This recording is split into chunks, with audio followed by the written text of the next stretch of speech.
మీ అందరికీ తెలిసిన ముచ్చటనే. నామినేషన్ అనేది సాఫీగా ఎళ్ళిపోదు. ఎంతో కొంత లొల్లిలుంటాయి. సో, ఇప్పుడు లొల్లిలతోని నామినేషన్స్‌లో ఎవరున్నారు, ఏంది అనే దాని గురించి ఇప్పుడు మనం మాట్లాడుకుందాం.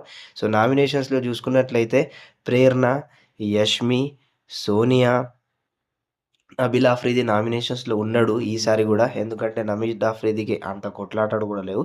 దాని తరువాత 'నిఖిల్' చీఫ్ గాబట్టి 'నిఖిల్' గూడా అంత నామినేషన్స్‌లో అంత అవకాశాలైతే ఉండయి.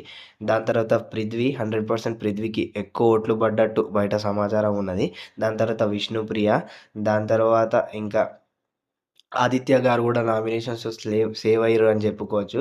దాని తర్వాత 'నైనిక' గూడా సేవ్ అయింది అని చెప్పుకోవచ్చు నామినేషన్స్‌లోకెళ్ళి. సో, ఇలా అయితే నామినేషన్స్ ప్రాసెస్ మనకు బయట జరుగుతుంది. సో, ఇప్పుడు 5, 6 నేమ్స్ ఏదైతే చెప్పినో 'పృథ్వీ', 'యష్మి', ఇంకా 'ప్రేరణ', 'విష్ణుప్రియ', 'సోనియా' ఇంకా కొన్ని పేర్లు ఏదైతే చెప్పినో ముందు. సో, దాని గురించి నామినేషన్స్ ఇప్పటివరకైతే ఈ పేర్లు బయటికొచ్చినాయి. హౌస్‌లో ఇప్పటివరకి ఇలా నామినేషన్స్ ఈ పేరు దాకానే అయినాయి.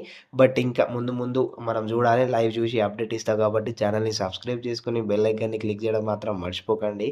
టాటా. బాయ్.